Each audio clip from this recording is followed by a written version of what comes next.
kita mengatakan kepada diri kita yang positif.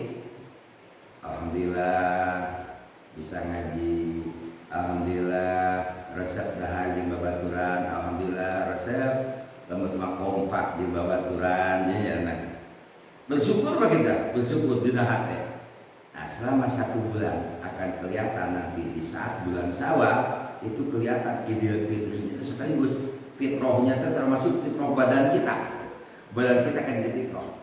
Tapi orang yang menyesal itu mikir dirinya nasati isu, asa ese rizki teh, asa kieu pamarentah teh, terus nyalakin batur, itu akan beda. Bisa dicoba ya. Itu perubahan seseorang itu berubah dengan kurun waktu 30 hari.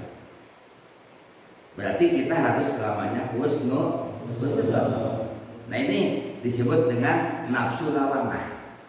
Nah, nafsu lawamah itu selalu ekstrim terus. Merasa salah, merasa dolim. Ada yang hidup tekil. Boga pamimpi teh kieu, boga baturan teh jarudas, boga kolot teh nyaah, boga dulur teh naon, lurus ka dulur teh. Nah itu disebut dengan nafsu lawan. Nah nafsu yang 2 ini semuanya jelek. Nafsu amarah dan nafsu lawamah. Yang ketiga nafsu mulhamah.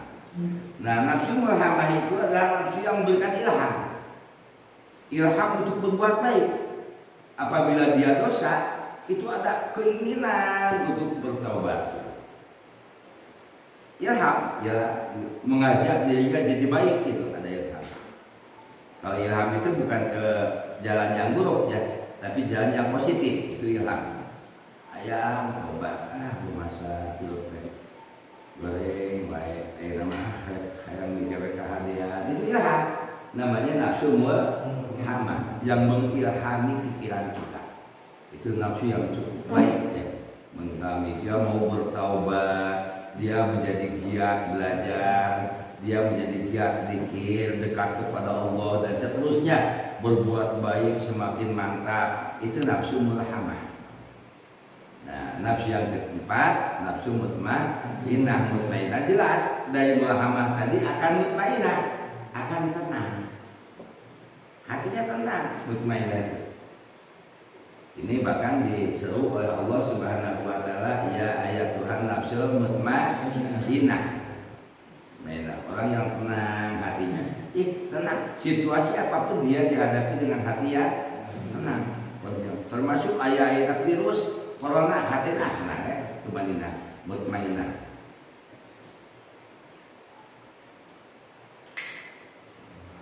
Kan banyak orang yang cemasnya panik itu disebut dengan alhamu disebut dai.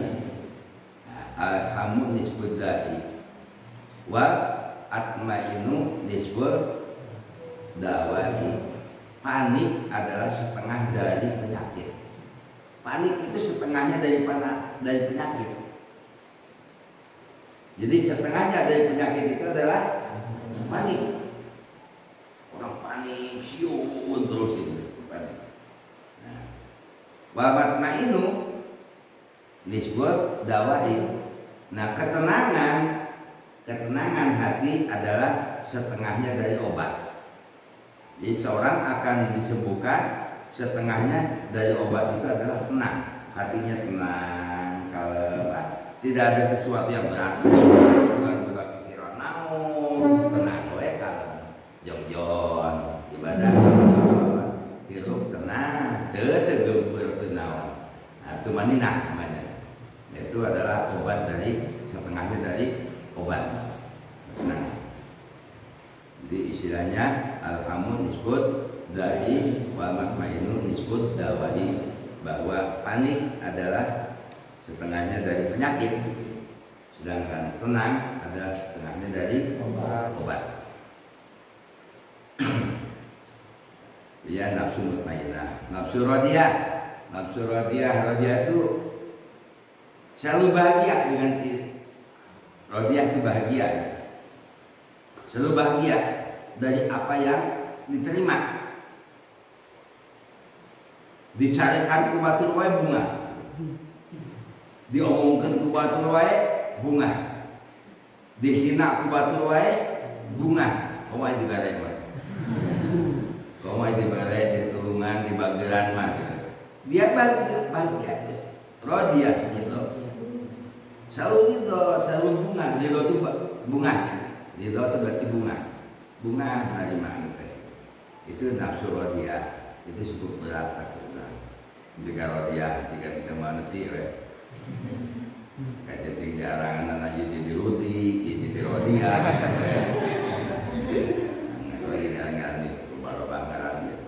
Nah, kemudian segala perilakunya adalah diridhoi Allah. Segala kelakuannya, perilakunya diridhoi Allah, itu madiyah. Jadi yang diridhoi Allah, yang Allah buat senang kepada perbuatan kita, itu lagi berat ya. Semua perilaku kita yang diridhoi Allah sangat berat lagi. Berat. Jika malu makan dibenci itu daripada ditika ridhona itu madiyah. Nah, yang terakhir kamilah. Kamilah itu hanya Nabi yang memilikinya. Kamilah sempurna. Nafsu yang sangat sempurna itu hanya Nabi. Yang lain tidak ada. Jadi sajumlah makhluk dengan hiji-hijina. Nabi kita Nabi Muhammad SAW, maka Nabi tidak pernah berbuat dosa.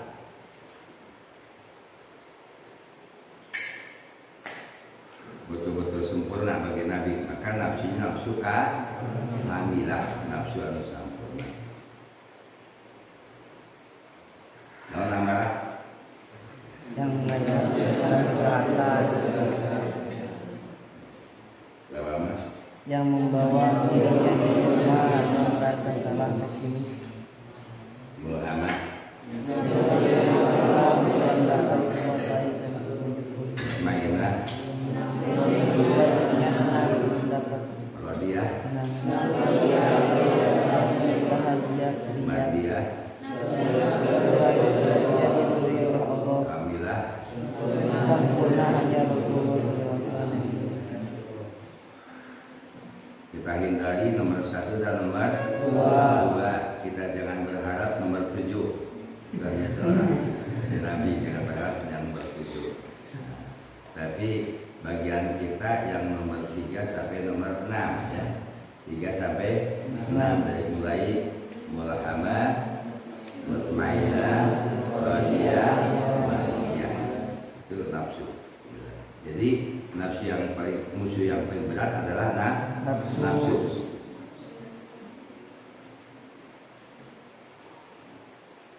Wal maqalatul khamisatu asyarata, maqalah ke-15 an Abi Bakar Siddiq, kata kita Abu Bakar Siddiq radhiyallahu anhu.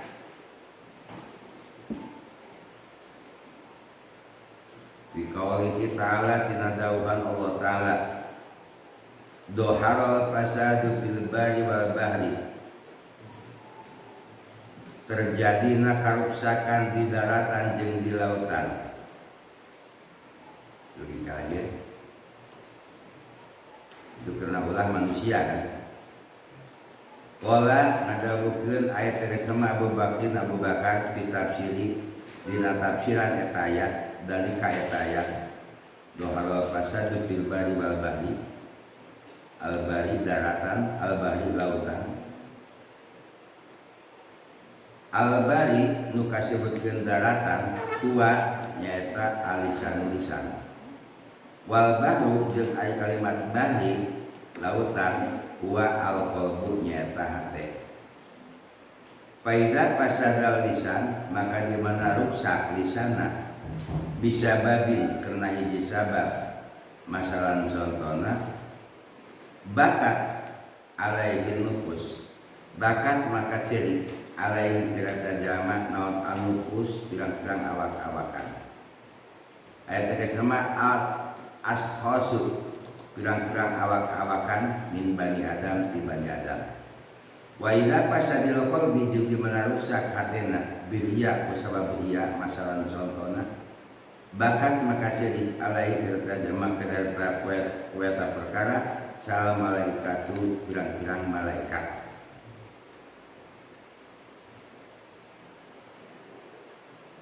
Kila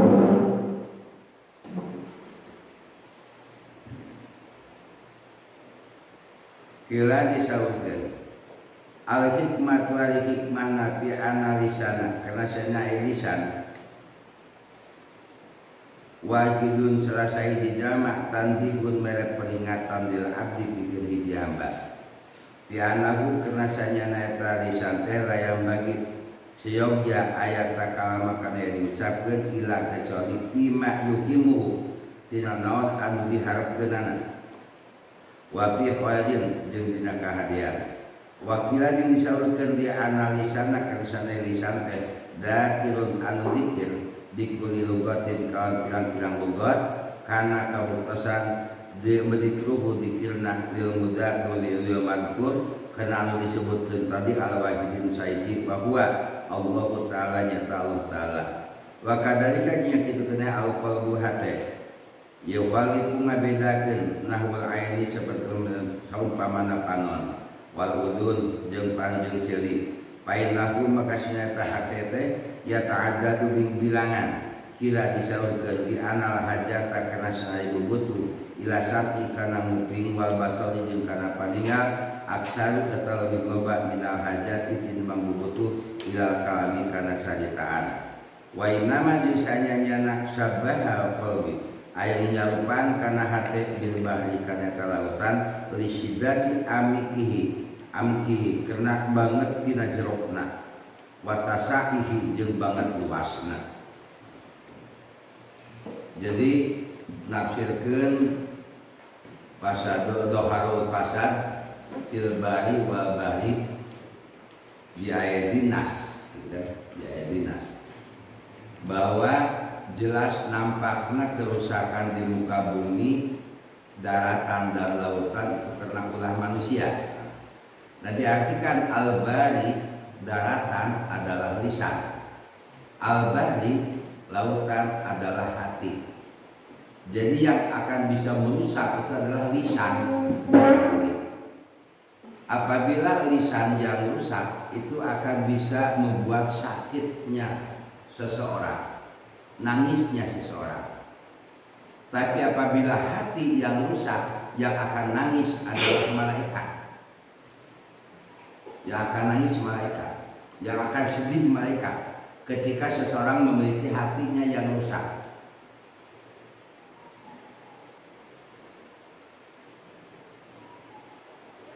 Seperti kita kenal, sewaktu Nabi Musa alaihi salam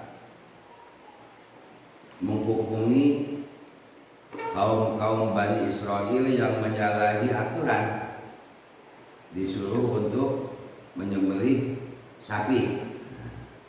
Ya, ketika menyembelih sapi, kata Nabi Musa alaihissalam, silakan untuk dimakan semua dagingnya kecuali 3. Mana yang 3? Lidah, hati, dan ekor. Itu kan 3 kan? Maksudnya apa? Lidah untuk dijaga, yang 3 itu. Jagalah hati, jagalah lisan, jagalah akibat. Ekor itu akibat. Semua apa yang kita lakukan, lihat akibatnya.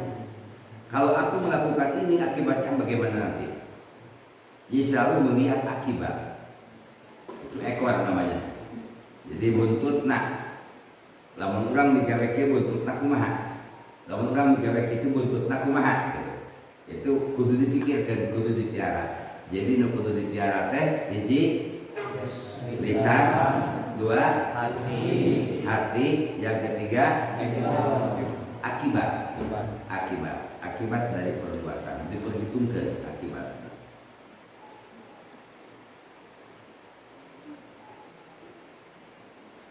Itu zaman Nabi Musa alaihissalam kepada umatnya yang disebut dengan kaum Bani Israel. Jadi para ahli tafsir menyampaikan bahwa al-bari itu apa? Al-bari itu adalah lisan, ya, daratan itu berarti lisan. Al-bahri qalbu, ya hati. Apabila jeleknya lisan, akan mengakibatkan sakitnya, nangisnya, kecewanya manusia, orang lain. Manusia, orang lain. Itu apabila hatinya jahat, lisannya buruk, ucapannya buruk, maka akan membuat orang lain sakit. Tapi apabila hatinya yang buruk, yang jelek, maka akan mengakibatkan malaikat yang akan menangis. Malaikat yang akan menangis apabila seseorang memiliki hati yang buruk. Berarti kudu dijaga kurang. Dua perkara ieu, salamatul lisan fi hifdzil lisan, selamat najil mati tina ngajaga lidah. Alisanu sogirul jirmi adimul jurmi. Alisanu sogirul jirmi adimul jurmi.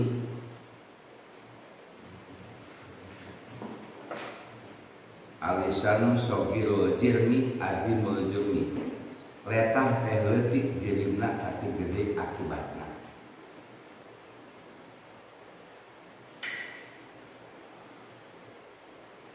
Letah teh leutik jirimna tapi gede akibatna. Alisan sogirul jirmi adimul jurmi. Jurmi berarti akibat.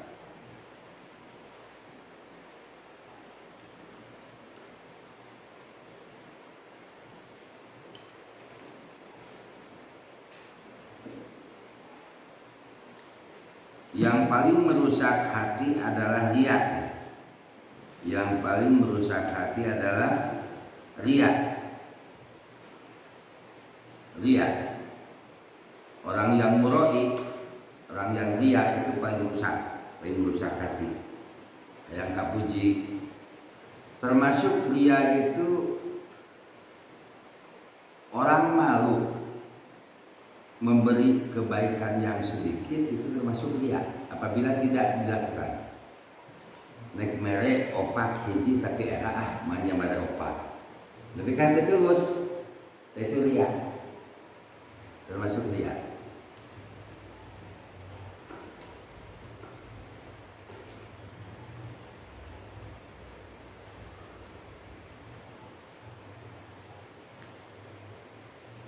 Dalam Al-Quran juga dikatakan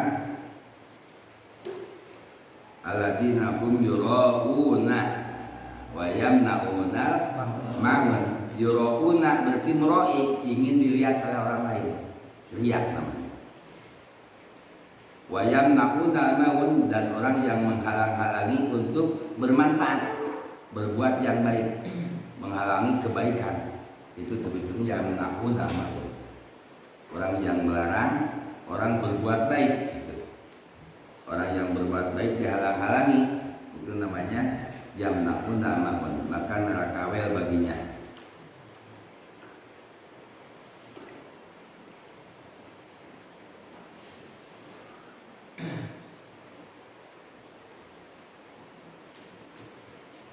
Jadi mura'i itu ingin terpuji.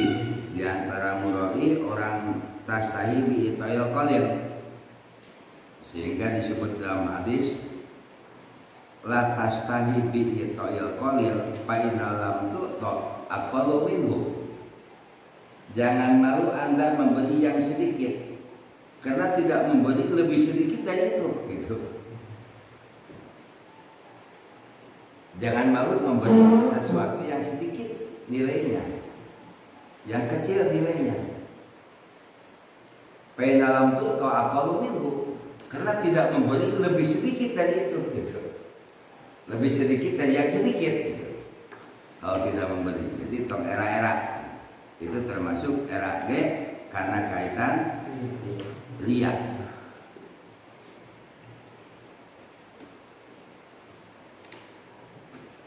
Riya itu nanti akan melahirkan dengan sombong, ya. Riya itu akan melahirkan dengan sombong.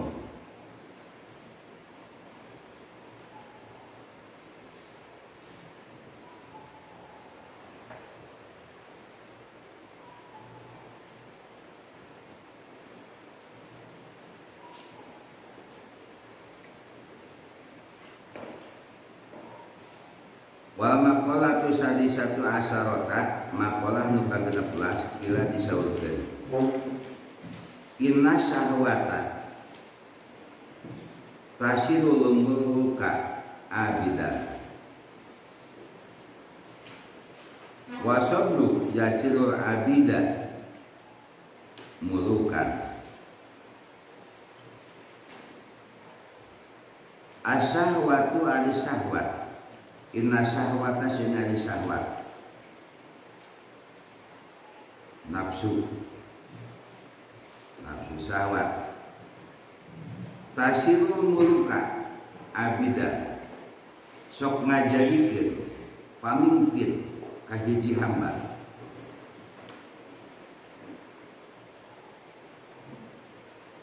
Sok ngajadikeun pamimpin ka hiji hamba. Paina man ahaba sayan bahwa abdu. Paina man sama kasanyanyana ari jalma. Ahaba sayan lamun dikaresep kana hiji perkara bahwa abdu, maka eta jalma bakal jadi hambana eta perkara.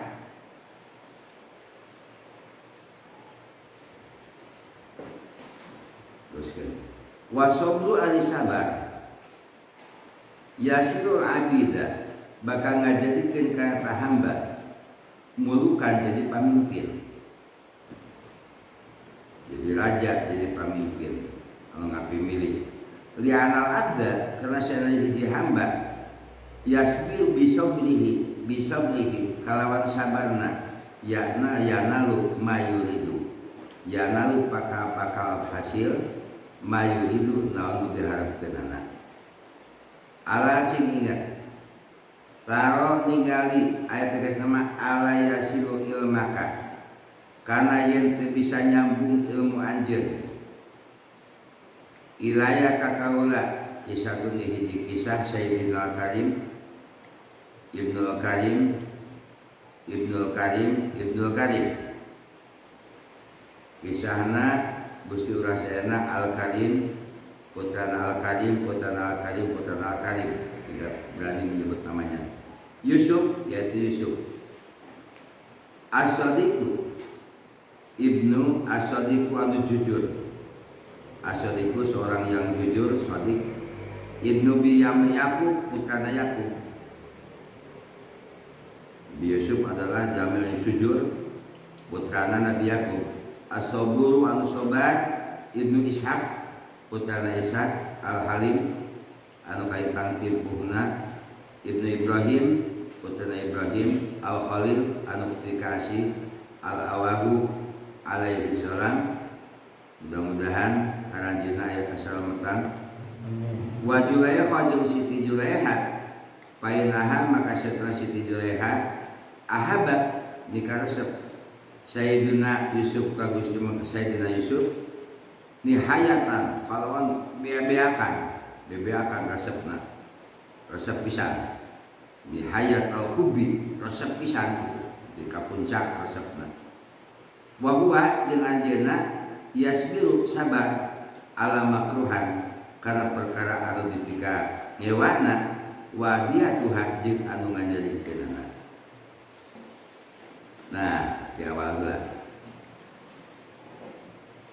nafsu itu akan bisa menjadikan sayyidnya bagi hamba.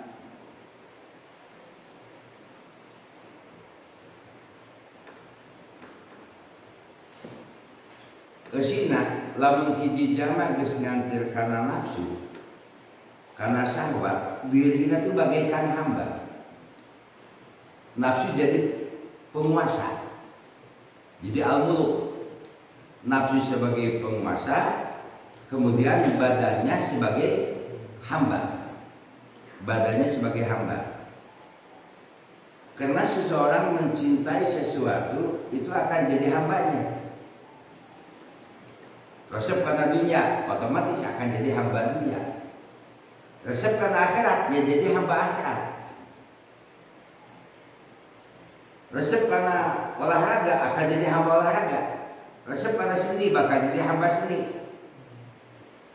Jadi hamba saya ngeladenan gitu.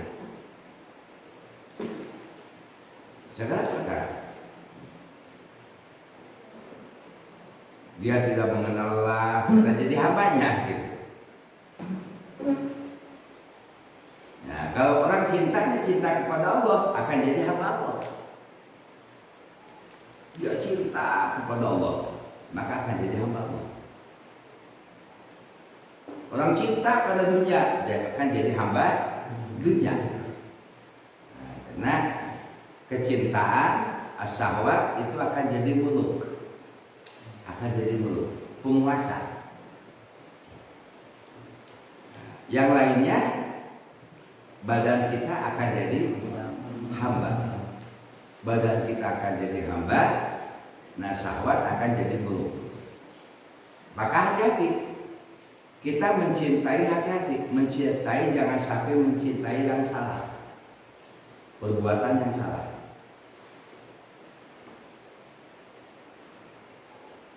Karena kalau sudah mencintai perbuatan yang salah, itu tidak akan merasa lelah, merasakan salahnya, dan tidak akan menyesal berbuat salahnya. Nah, ada satu ungkapan, al-amalu bil mahabbati la yadkhulul futur ila qulubihim. Al-amalu bil mahabbati la yadkhulul futur ila qulubihim. Orang bekerja didasari dengan rasa cinta, rasa senang, hobi gitu. Ada hobi mengerjakan sesuatu. La yadkhulul futur ila qulubihim, tidak akan merasa capek dalam hatinya.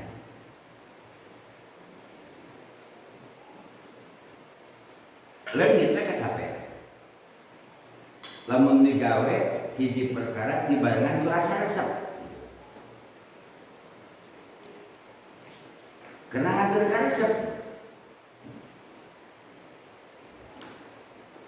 Tidak dirasa lain dia capek, tapi dia rasa capek. Tidak dirasa capek. Di ayamnya rasa capek. Naon we? Ya termasuk ibadah. Kalau kita mencintai ibadah, itu tidak akan terasa capek. Termasuk ngaji. Kalau dicintai, disenangi, jadi hobi, itu tidak akan terasa capek. Termasuk bekerja keras. Orang macul, orang bisnis dan sebagainya. Kalau dicintai tidak akan terasa capek. Segala perbuatan didasari dengan rasa senang, dicintai.